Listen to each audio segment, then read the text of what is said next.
It's time to grow and scale your coaching business the impact-driven, simple and sustainable way. Welcome to Rising Coaches with Sofia Bernardi. I'm your host, Sofia, mindset and business coach, supporting ambitious new and rising coaches to master their mindset, create an aligned and profitable strategy, and grow a six-figure business and beyond using the Rising Coach method.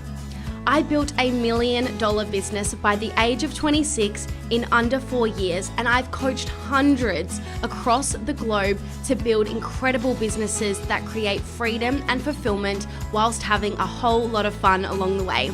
And in this podcast, I will teach you the mindset, strategy, and energetics to do the same. Let's dive in. Hello and welcome to Rising Coaches with Sofia Bernardi. This week's episode is a very special one because I have the absolute honor of interviewing Katy. Now, Katy is a leading money mentor and wealth coach, a teacher and speaker who works with ambitious women who are ready to move forwards in regards to their money mindset in their business and life by creating a sustainable strategy, simplify their process, and build limitless confidence in their money habits and behaviors. She has over a decade's worth of experience in teaching and coaching, combined with her own debt-free entrepreneurial journey and simplified life. Katy provides a unique service for her clients to help them slow down, map out their own joyful wealth building journey, and create a life that has way less stress around money. We had the most incredible conversation about money mindset, money practices, money strategies, her perspective and mine on the correlation between happiness and money and vice versa.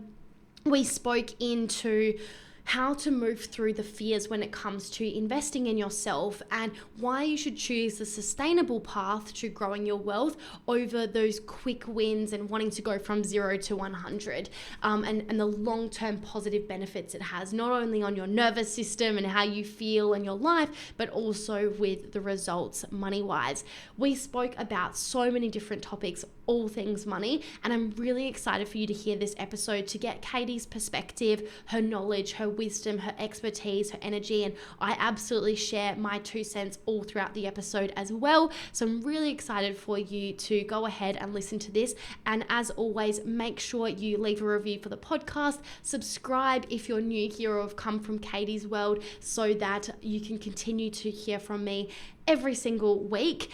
And just dive on in. I would also love for you to reach out via Instagram. I'm at Sofia Rose Bernardi. I'd love to hear your big takeaways and feedback as it allows us to continue to grow and improve this podcast. So without further ado, I'm going to introduce you to Katy. She is an incredible soul and I'm so excited for you to listen to this episode. Enjoy.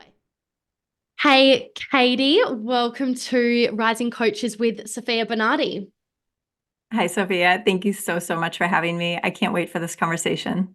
Me too. We were just chatting off mic and I can tell we both got a lot to share on this topic and really passionate about this. And I know my audience very much is as well. So I'm really excited to get to know you at a much deeper level today and really just hear your tips, your advice, your insights and your perspectives on all things money, which can be very taboo, very controversial, very uncomfortable. And obviously, you know, something you and I both have in common is wanting to break that stigma and really build a relationship, a healthy, thriving relationship with money, knowing that we need money to not only survive, but also it can support us to thrive. So really excited. And I just thought we'd kick off by you sharing with me and with my audience a little bit about you and how you actually became a money mentor and wealth coach yourself.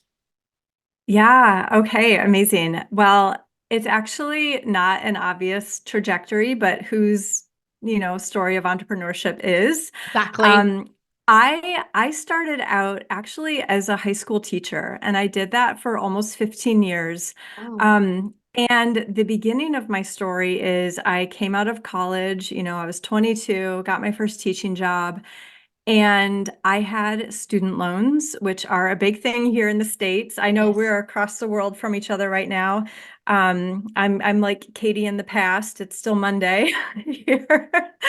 But so I know student loans are a big thing here in the States, and not necessarily maybe for all your listeners, but certainly globally, Oh, it's a definitely. thing. Yeah. Yeah.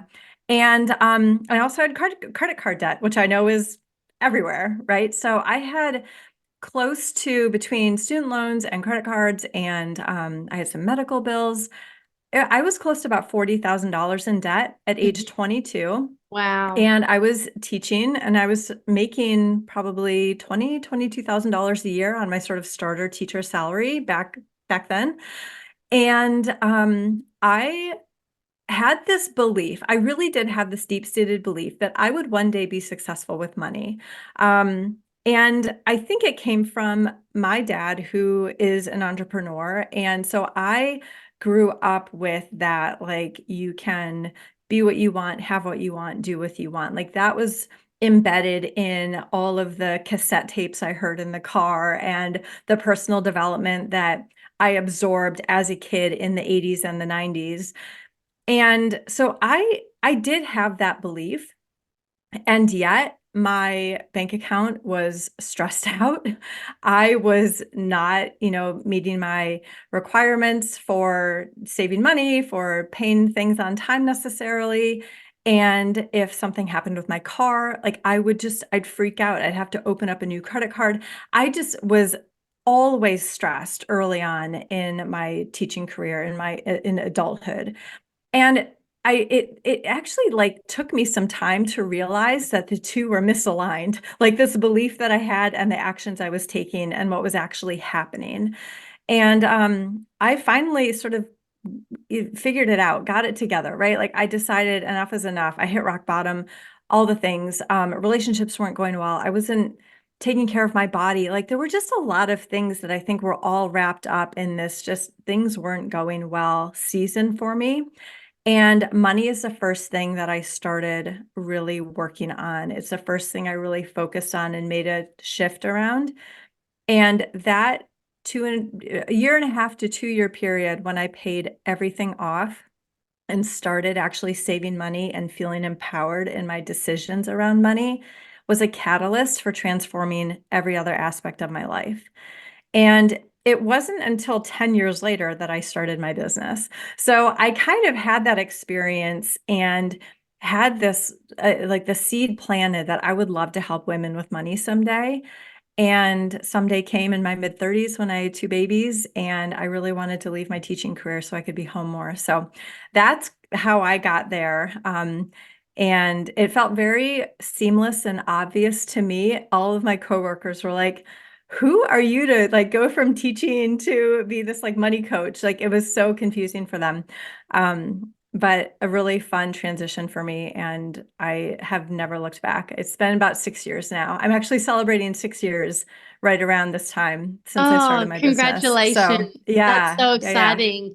Amazing. I've really loved that story. And like one of my biggest takeaways actually from what you just shared is that how much of this journey was an internal game for you, because if all of your co-workers didn't see this coming and saw it as such a big jump, that just goes to show how much work you were doing behind the scenes and internally, that then all of a sudden created this big jump. And it would have looked huge to them because they hadn't seen the behind the scenes, but you had, and that's why it felt normal and obvious to you and not to them. And that kind of just really Mhm. plays, like, really highlights the importance of mindset, energetics, internal work, and just doing the work behind the scenes for yourself rather than needing to prove yourself or show externally to others where you're at financially by what you own and what you do and all of those sorts of things.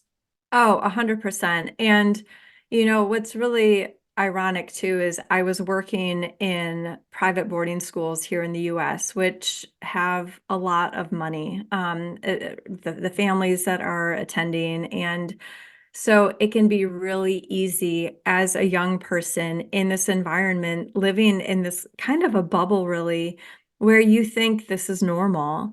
And this is kind of what I should be doing. It's just like in the online space with coaching, honestly, where there's shiny objects, there's this thing you could have, that thing you could do.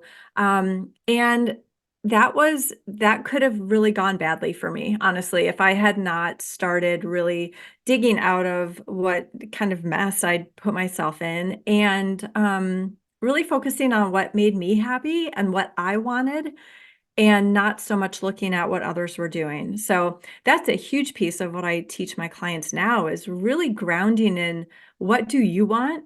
What Mm, matters to you? And asking that question and sort of peeling back the layers of that until we really get to the core of it, because that's where you want to be spending your money, your resources, your energy, your time. And getting clarity around that piece is just so important. And that was a huge part of my story. So, yeah, thank you for sharing that. So I'm really curious from you sharing that, what did you get clear on that now reflects like what you spend money on versus what you don't? Like what's important to you? yeah. Well, things have changed a lot since then. So since I, went through that transformation, I've been married, I have two kids, um, and I've left teaching and started a business. So life looks a little bit different. I'm no longer in my 20s, I'm now in my 40s, but I would say that I really don't find spending money as something that makes me happy anymore. So it used to be when I was really stressed out, I would go to like the outlet malls, we call them here. Like just, like there's a whole bunch of shops all together. Yeah, I think it's the same everywhere. Coffee shops, and I would just spend the weekend spending whatever money I had or whatever limit I had left on my credit card, buying things to make myself feel better. Mm, And today, like that doesn't even cross my mind as an option of something fun to do. I very specifically know what I like to spend money on. I still love coffee. I love houseplants. I love to get away with my husband. Like we love to do little getaways. But we've really built out routines over the years of just like, here's what we know we want to make sure we do every single year. And even, so we'll run things through that filter, is this something that's really good for like we love our home. We want to make our home just this oasis that we love to be in. We live in the woods. We have sort of property around us. We're a little bit more rural. And so just having a home that we love to be in is really important to us. Spending time together, doing stuff with our kids, that's really important to us. And so we run decisions through that filter. Yeah, like we love to travel, but we would rather put more solar on a roof this year than do two vacations. And so we're both very willing to press pause on something if there's something else we would rather do that fits our needs now or just feels like it's more important to us right now. I am so blessed with an amazing husband who is a little bit more of a saver than a spender. I was sort of the spender. So I definitely recognize that like we work really well together and we have this aligned vision. But let me tell you, like that took work too. So like we've just had so many conversations over the years and really been willing to talk to each other about what matters to us and where are we going? Like, how far out in advance can we look and dream and talk about the future? And that's just served us so well. So I spend money on coffee. I spend money on plants. I spend a lot of money like on our house. We like to travel. There's a few places we always go every year, hobbies that we have that we support, ourselves financially. And giving our kids just really great opportunities and experiences. That's really like the season of life we're in right now. And we know it'll evolve. And I think that's really important too, is just knowing whatever season you're in, you might be spending money, time, resources on something now that 5 years from now won't be as relevant. And that's totally fine. So mm, just knowing that money and how you spend your money is really, it's a long-term flowing seasonal kind of situation that we need to just understand and tap into. And again, like if you can ground in, here's what's important to me and here's what matters most to me, you're not really going to go wrong because you can have those seasons. That's completely normal. I love that. I love that you acknowledge that the season you're in and how things have changed over time, which of course that's going to happen.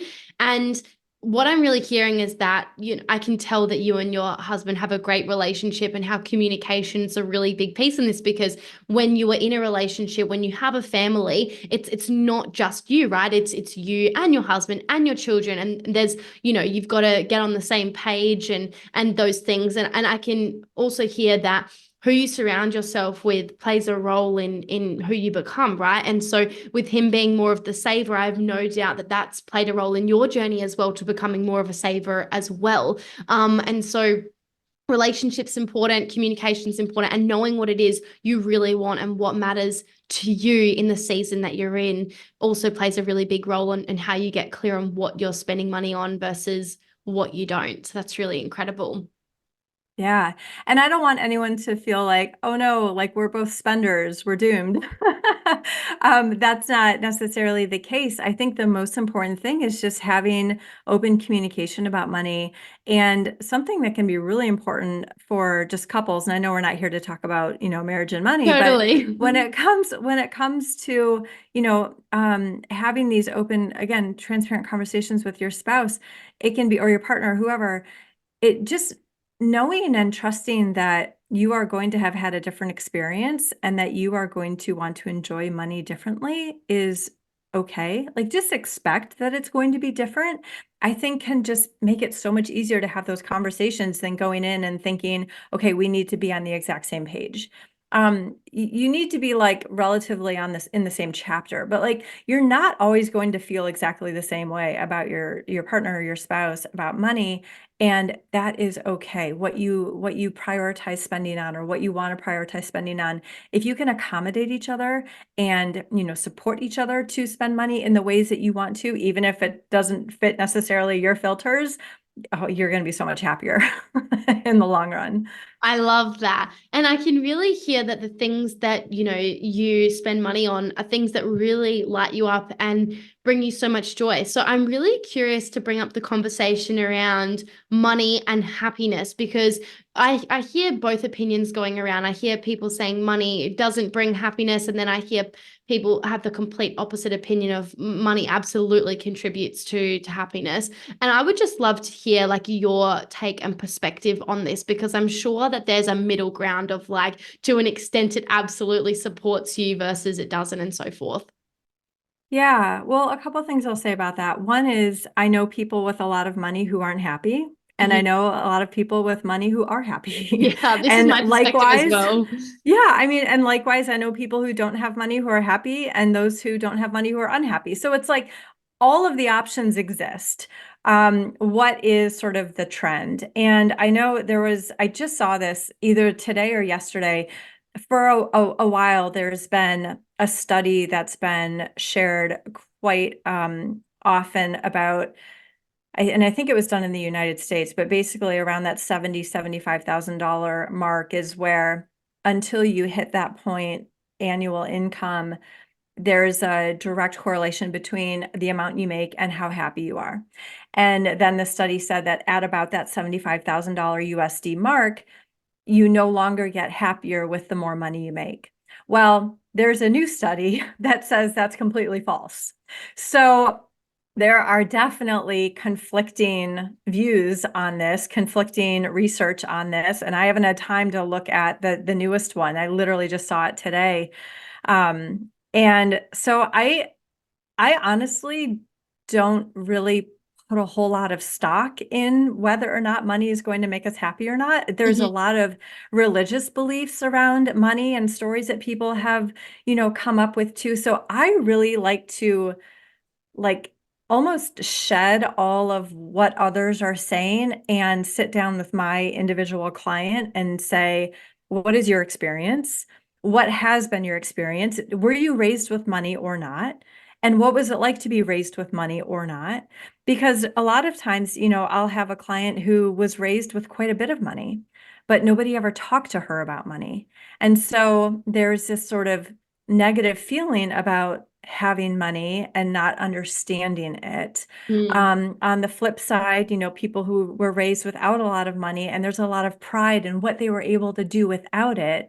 And so again, it's what was your unique experience? What do you desire now? Mm. And how do we close the gap? How do we just create what ideally is just happiness for you and whatever amount of money that takes based on sort of what we strategize and dream of and, look at and spend time putting into practice, it's going to be different for everybody. So Yeah, I not a very agree. concrete answer, but I mean, that's the reality for how I've been working with my clients. Yeah, and that's why I asked it, because I don't actually believe there is like a one right answer on this conversation. And so it's just important, I believe, to like open up the conversation for people to potentially shift their perspective. Like my personal belief is very much similar to yours on I know that there is evidence of people with money that are happy and evidence of people with money that are unhappy, and then vice versa with not having money being happy and not happy, which tells me that it's not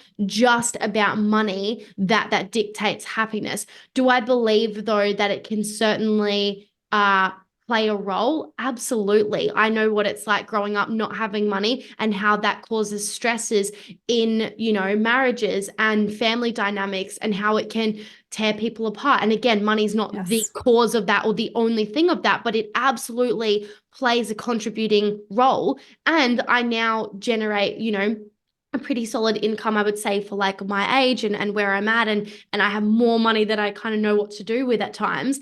And I know that it's absolutely supported me when it comes to happiness. It's not the core of it and the root cause and the only thing. However, having more money can absolutely provide incredible opportunities. Like I can buy organic food and grass-fed meat, and I can invest in my health and invest in my personal growth, invest in my relationships. I can give back to other people. All of these things require money if you want to do them at the next level, investing in a sauna and cold plunges and wellness and breath work and all of these things. Like I need money in order to be able to like invest in them. And so those things help my health, which helps my overall well-being. So of course, money plays a role in fulfillment and happiness. But if you at your core, money aside, are not happy, then of course the amount of money is not necessarily going to support you at all. But to say it does or doesn't, just in general, I think is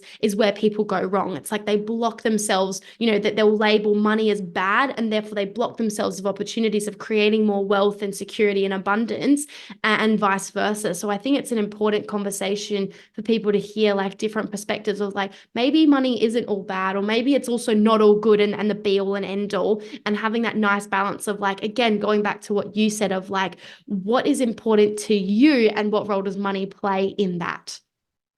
100%. Yeah, I couldn't agree more with all of that you just said.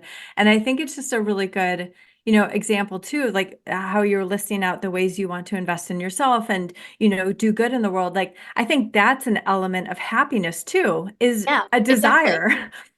There's purposefulness, there's desire, there's a want to be better, to serve others, to yeah, continually invest in yourself. And so like therein lies a source of happiness, and Yes. yes, money is going to resource that. I mean, I teach and I believe that money is a tool. Mhm. And so whatever it is that we desire and want to create, like we've got this tool that is going to allow us to move in that direction. And as long as we are not, obsessing over the money, I think we're going to be a lot happier because we are focusing on service. We're focusing on our health. We're focusing Yes. on our family experiences, what we can create, our businesses, right?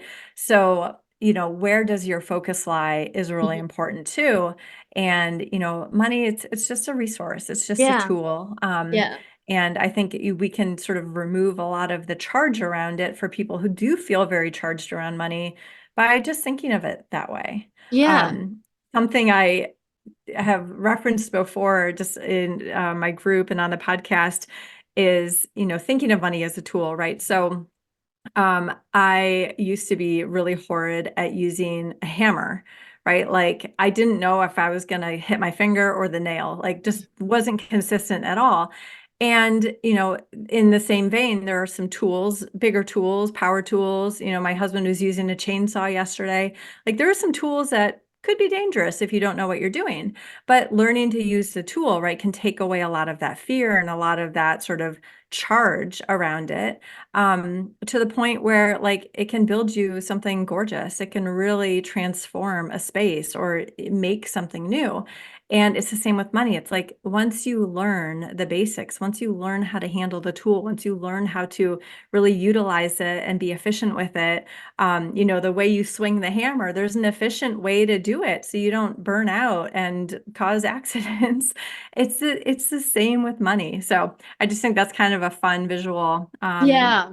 for thinking about money as a tool. I love that. And what I'm really hearing based on what we've both said is just money just amplifies who you already are. Like it's a neutral tool and it's going to be dependent on your perspective on it and how you utilize it. Going back to the tool example, Yeah. on the outcome you get, like something we were chatting about very briefly before we started recording was how my dad had a severe gambling addiction and how, he was not using the tool of money in a very, great way. Like it impacted negatively so many people around him, like the people, he's meant to look after and care about the most. And so that's an example of like when it's seen in a different light of like, I need more of it right now. And you're willing to, affect other people and your own, like, you know, security and well-being and everything together, Yeah. that's going to cause some issues. Whereas, like we were saying before, there's also plenty of evidence of people with a lot of money doing so much good in the world and helping people. And so therefore it's not really about the money and more the person using it. And so, but from my experience, money has helped me and allowed me to help others at so many levels more than if I didn't have money, to be honest. So I think it's a tool, and I think you said that so perfectly. So I'd love to move on a little bit now and just ask you, from your experience with helping so many people with money, what do you think are some of the biggest mistakes that coaches or business owners make when it comes to their money mindset or approach with money? Oh man. Um, there are a few things that stand out. I think the biggest thing that stands out to me is a lack of starting from like, what do you want?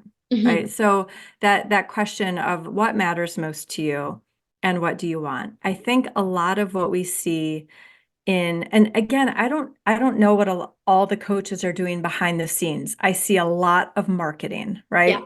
And I've followed a few funnels through just to kind of see what's behind the scenes a little bit more, but a lot of what you see when it comes to money mindset is stepping into next levels, manifesting abundance. And again, there's a time and a place and a correct way to do all these things that I'm saying here. So I'm not, bad mouthing anything that I'm saying here, but there's a lot of just push forward, push forward, push forward, and not a whole lot of in, in this moment right now, how can I shift my perspective about my current situation? Mhm. What do I want? What can I change now? What can I do differently now? And so there's a lot of like, let's just jump to the next level and make fast progress, like, 10K in 30 days, like it'll change your life. And so that's one thing that I see a lot of that I wish I just wish more entrepreneurs had a money education, because the thing is, you can make really fast progress in your business when you are feeling grounded and neutral and regulated around money. So, for example, if you don't know or if you don't know what you're going to do with the money from the next client you sign on, the next client is just going to feel like more work, especially for, people who are starting out in their business and maybe they're more of a one-to-one trading work for money before scaling season of business. And so if you're not sure how those resources are going to serve your business, your personal life, if it's actually going to help you, take your kids on vacation, because the last 3 clients, you have no idea where the money went. That is going to make it very hard to show up. It is going to make it very hard to, lose the sort of desperate tone in marketing and sales that a lot of people can pick up on, right? Mm. And so something else that I think I've seen a lot of coaches talk about is, say something like, just pretend there's $1 billion in your bank account. How would you show up from that place? Like, how would you show up if you had $1 billion in your bank account? And again, like, the idea is nice, but our brains are smarter than that. And we really have a hard time truly being neutral and feeling grounded about money unless we really know what's going on with our money. Mm. And we really truly do know where the revenue from that next client is going to go. It is really hard to trick ourselves into feeling like, okay, there's $1 billion in my account. How do I show up? It's too hard for our brain to manage that. Mm. So taking the time to actually work with, okay, what's reality here? You get a client this month. Beautiful. What do you do with that money? What happens? What does that mean for your business? What would 2 clients mean? What would 3 clients mean? And Mm. really backwards plan to say, so based on what you want and what your family potentially needs, right? Depending on how much of your income is supporting your family, how do we want to, from this grounded place, take that next step and take this action? So and I know that is not sexy. And I know that that is not, marketing that is going to win the day. Go really slowly and you'll get your next client. That's not what people want to hear. And it is what my clients are finding to be very successful and allowing them to really quickly make some shifts in Mm. how they take action in their business. I forget what the original question was, and I got a little off track there, but that is one thing as far as just like, what am I seeing in the online space? I think that is Yeah, it was a one. conversation. If you're enjoying this episode, then I'd greatly appreciate it if you're not already, if you could take a moment to hit that subscribe button. Your support fuels our mission to bring you even more valuable content every week. My promise to you is that if you go ahead and hit that subscribe button, I'll continue making incredible episodes each week that help you to grow and scale your coaching business. Thank you so much, and let's get back to the episode.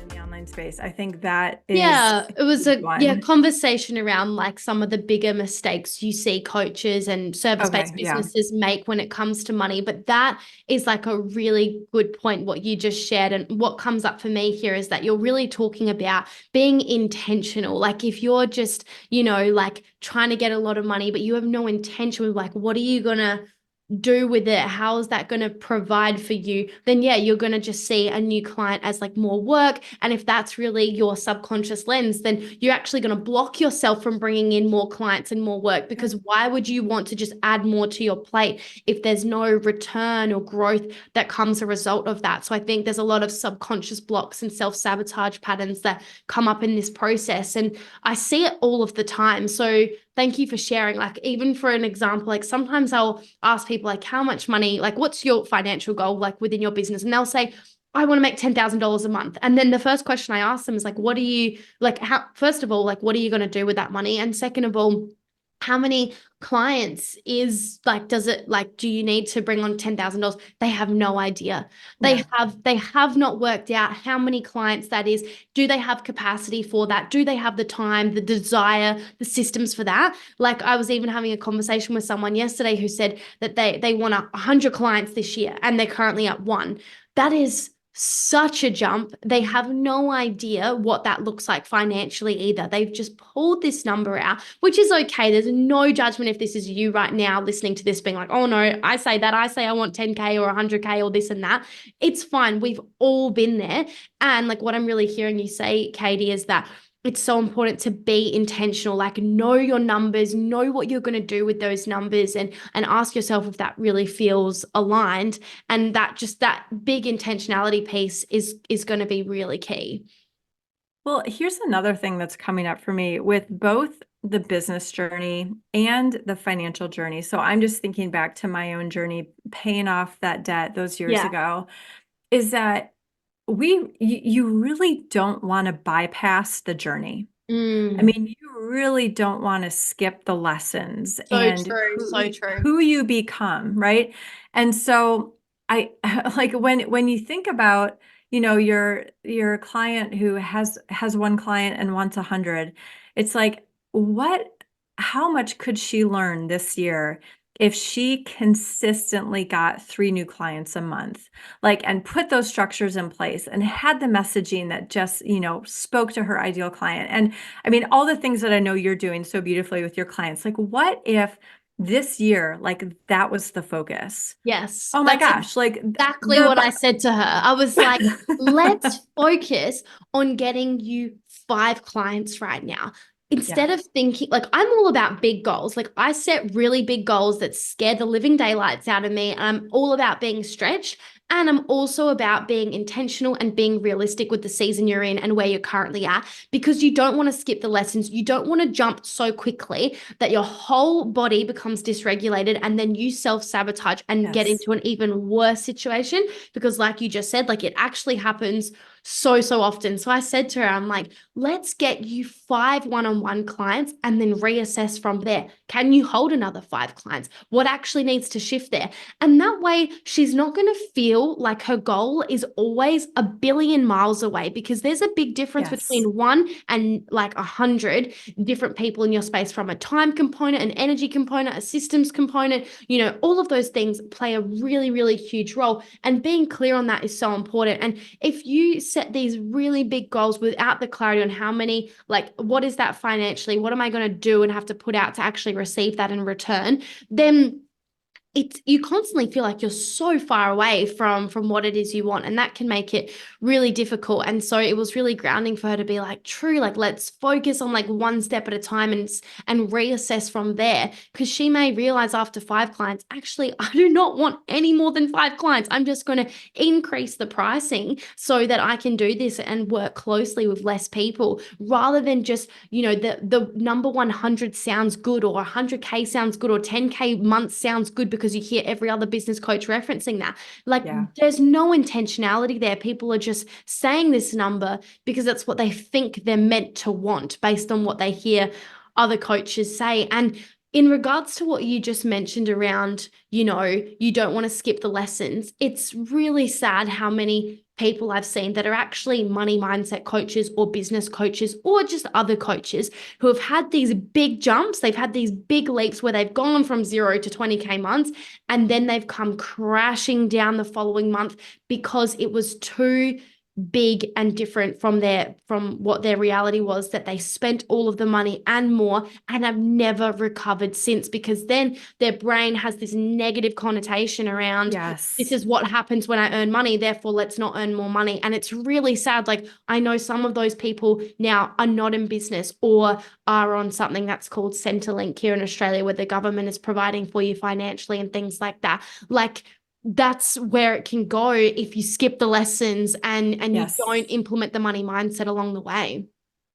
Absolutely. I mean, it's kind of akin to when someone wins the lottery Mm-hmm. and a year later it's all gone, All gone. right? If you don't learn how to hold some money along the way, I mean, it's like anything. If you woke up tomorrow with your dream body and you were 100 pounds overweight, like, how long would it last? If you hadn't gone on the journey, if you hadn't flexed those muscles every day, if you hadn't learned what kind of foods your body really loves and that you want to eat and can, maintain a lifestyle that's going to support this body. It's the same across the board. Like, we have to go on a journey. We have to, have the hard fought lessons. And, when it comes to my clients and the money piece, something I see so often, very similar to, I have a client, I want 100 clients, is I want to pay off a bunch of debt, right? Like, I'm really stressed out by my debt. I want to pay off all my debt. And in fact, the next step for me, similar to, like, okay, let's start with 5 clients, is how do we not feel so stressed about the debt? Like, how can we shift things so that maybe more new debt is no longer an option? Mm. And so the stress and the anxiety around being the kind of person who has to use a credit card or has to take out a loan, that dissipates. Sure, the debt is still here that you want to pay off, but we're going to really focus on changing who you are as a person who does or does not use debt month to month. And that shift is more powerful and impactful on my clients than actually paying off a certain chunk. I Mm, have seen it again and again. I can't stress this enough, how like women just they completely transform how they think about money, how they are able to sleep through the night. They wake up not stressed about money because they know that they can go month to month doing things a new way that work. And you better believe there's going to be a strategy in place to pay off the debt. Like we do that too. But it's this shift from here's who I thought I was, and I was stuck in this place to, oh my gosh, like it's like I'm not even that person anymore. I mm, can do things completely differently. And it's building that self-trust, just like the client. Can we get the client, the 3 clients, the 5 clients over and over and over again? That is where the magic lies, not the how do I like overcome this very quickly? How do mhm. I jump? How do I scale super quickly? I love that. I agree wholeheartedly with everything you just said. So, with that being said, as we start to wrap up, I would love to hear like what are some money mindset practices or even money strategies that you implement or maybe even teach your clients to focus on creating more wealth, not self-sabotaging, and as your wealth grows, like yeah, knowing how to feel safe in that. Yeah, I think there's a few things, and I would actually be really curious about your take on this first one because I think you've probably Yes. had some experience with this. The first is really cultivating your unique relationship with money. Hmm. So again, I know I said money's a tool, and now I'm saying I want you to have a relationship with money. So it's both, okay? Yeah, yeah.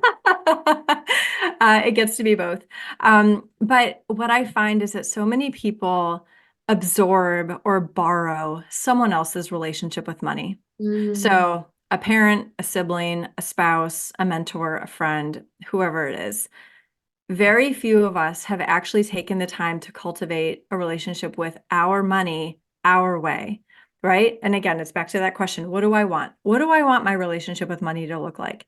How mm, do I want to feel about money? And I was a teacher for a long time. I have 2 kids who are 9 and my daughter is almost 7. And I think it's really safe to say that money is like kids in that it really craves some structure mhm, and it likes knowing what the plan is. And if you give money an inch, it'll take a mile. So mhm, just like kids, they really thrive with some boundaries. They really thrive with some structure. And sure, they'll push the boundaries and again, give them an inch, they'll take a mile.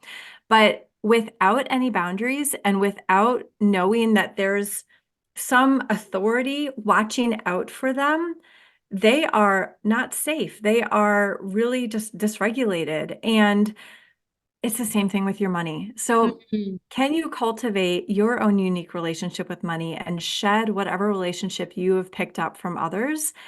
And look at your money, look at your relationship with your money like it's a child who really craves your attention, some boundary setting, some structure, and just get to know it over time. So, that is that's kind of the biggest piece of advice I can give.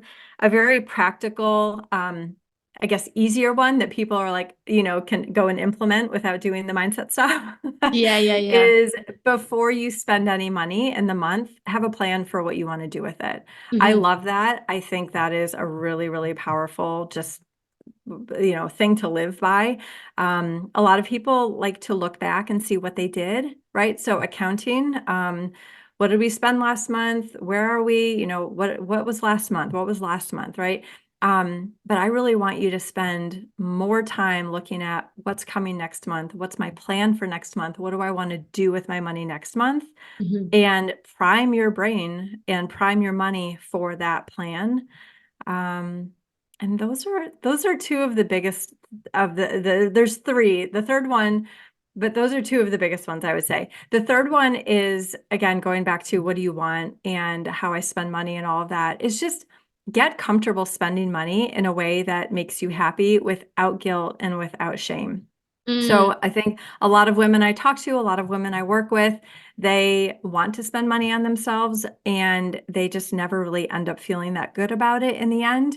And so creating a process for having money available to spend on whatever you want consistently and really spending more money on things that you love, spending more money on quality, spending more money on, again, just like what lights you up, and less money on things that don't, is also a really, really healthy practice to start creating that evidence over, again, months and months, weeks and weeks, that you can make empowered decisions with money and feel good about how you're making decisions and spending your money. mm. So those are the three things. Yeah, I love that. So really just coming back to building a solid relationship with money. And, when you first started sharing this, you asked what my perspective was on it, or based on my experience. And my relationship with money has evolved so much over the years. When I first got into personal development, I was so scarce with money, like making any purchase on myself or for myself was just so dysregulating and uncomfortable. I'm a lot better at it now. But I've even noticed recently I've made a few upgrades in my life, in terms of I just got a gym membership, but it's like a really bougie one. Like there's a rooftop pool and like saunas and ice baths and all this wellness stuff. And it is a big investment when you compare to all other gym memberships. And that, I'm not gonna lie, that made me feel uncomfortable. I'm like, because it goes past just the need. Now it's just a want, as in like it's got the basics, but it's got so much more than that. And it's brought up this story of like, who am I to pay all of this to get, like, do you know what I mean? I felt like I don't really Yeah. fit in the place there. And this is coming from someone, I've got like more than enough money to invest that. I've got plenty of savings and I've got money coming in faster than it's going out and so forth. And yet still I've noticed this piece come up of like, this is so uncomfortable because I don't need it. It's something that I want. It's very luxurious. And then I bought a brand new bike so that I can get to the gym with ease.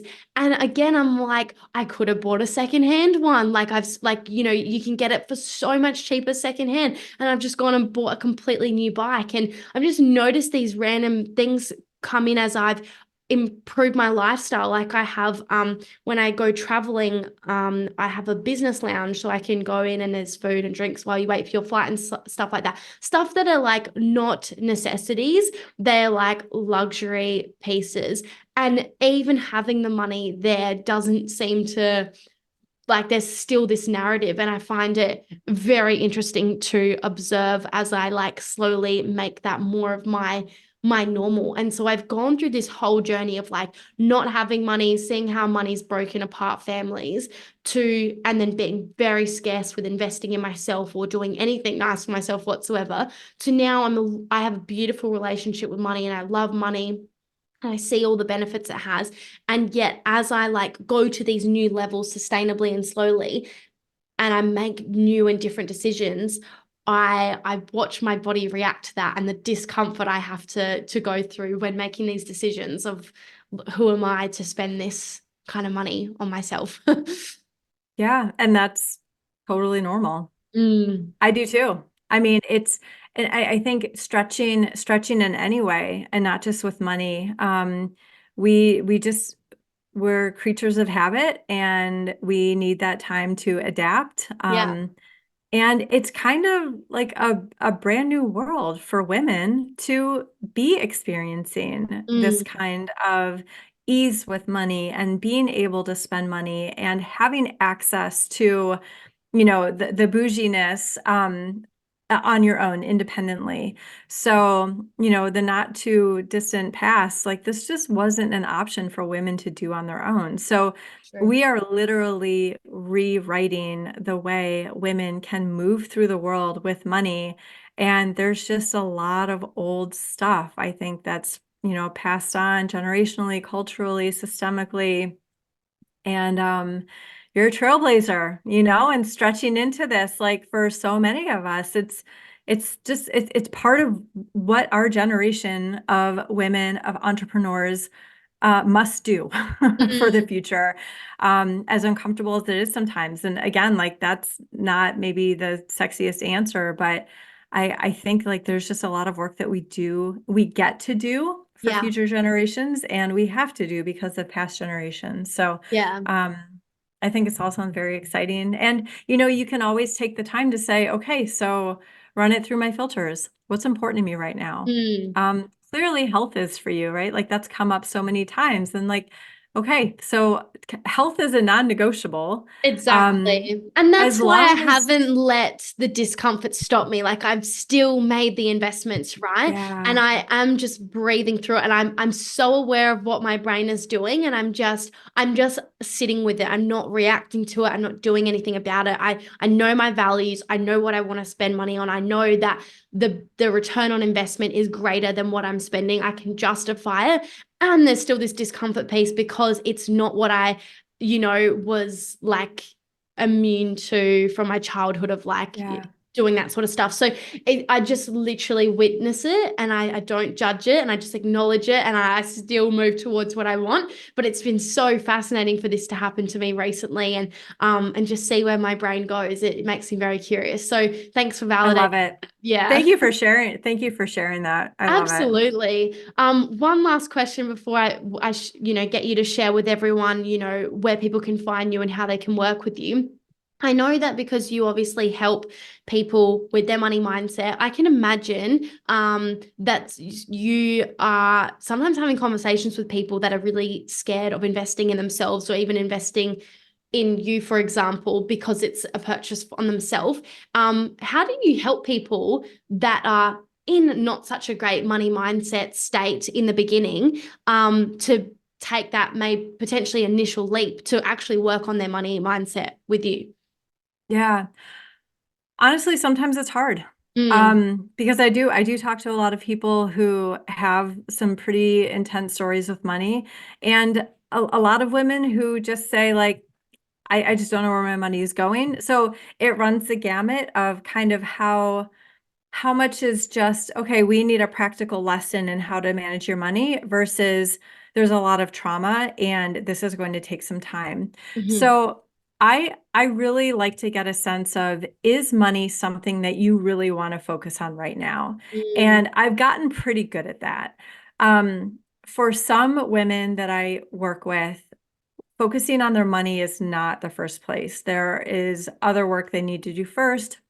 And that's when I love to be able to refer people to um, a therapist or yeah. a relationship coach or, somewhere else. Yeah.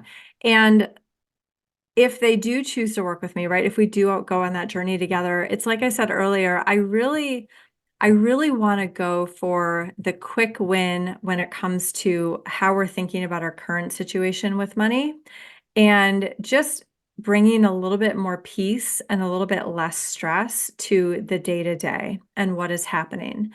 And so there's a lot of ways we can do that. We can, literally bring down the amount of expenses that they have. And this doesn't mean like never eat in a restaurant again, but there's a lot of things that I look at and a lot of ways I can help my clients really just sort of declutter how they're spending for a period, Mhm. and just really streamline and simplify what they're doing. Because again, a lot of times, and you probably find this in business too, like you said, like they don't even know, right, how many clients do they need to make this amount or what would that do? It's the same thing with money, like, right? They don't know how much money they're making or what they're spending. And so just looking at it, I was doing an interview earlier today and I was asked a similar question. And I said, I have talked to hundreds of women and worked with like hundreds of women on their money.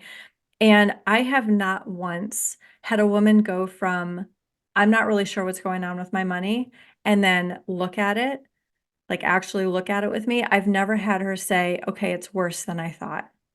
It always feels better to know what's happening. And even if it's not great, right? Like you get hurt, you get an injury, or something doesn't feel right, and you're nervous about it, right? Until you go to a doctor or naturopath or, whoever you go to, and get that prognosis or figure out, oh, you stop eating that or take this medicine or get this cream, like this is what you have. Until that point, you're going to, think of every possible horrible scenario of what's going on with you. And so it might still hurt after you get that information and that clarity, but at least now you know. And it's the same thing with money. So having that just first step of what's going on, what can we mitigate right now? And then where can we start to make shifts in the relationship piece? Because that's going to be the most important for someone who's really dealing with some of the mindset issues. Thank you so much. I think this is going to be really helpful for anyone that's like feeling fear around investing in themselves and just like normalizing their thoughts and fears and feelings and things like that. Katy, wow, you have given us so much value today, and I've loved hearing your perspectives, your stories, your wisdom, and everything in between. Thank you so much for being here and taking the time. I would love for you to share where people can find you if they want to get to know you more, immerse themselves in what you have to offer and your offerings, and we'll link it all below as well. Amazing. Thank you so much for having me. This has been awesome.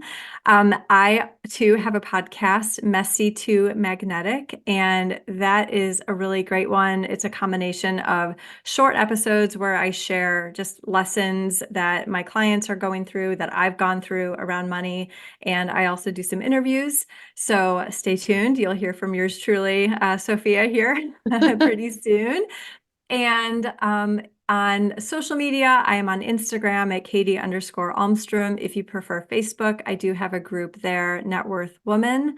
And I would love for you to come hang out, say hi, let me know what you liked about this episode. And just if you have any follow-up questions, I want the money coaching, or at least the money conversation, to feel very accessible. So I will always chat with you. I will always hop on a call with you, even if you're like, there's no way I'm hiring a money coach. Even if you want to just have that conversation too, like I said earlier, just lower some of the stress and just have a little bit of a conversation just to see what's going on. I am always open to that. So please don't hesitate to reach out. Oh, thank you so much. This has been an epic conversation. I really appreciate your time and energy. And thank you so much. You're so welcome. This is great. If you enjoyed this episode, I would love it if you could take a moment to spread the word so I can continue to create episodes such as this each week. By leaving a review on the podcast, I'd love to gift you my Rising Coach Method Assessment Training Plus Workbook, where you will be able to audit your entire business using the Rising Coach Method. Here, you will find out exactly what you need to improve to be able to grow and scale your business further. Once you've left a review, DM me on Instagram at Sofia Rose Bernardi, and I will send you this training and workbook that is exclusively for my podcast listeners. Thank you so much, and I'll see you in the next episode.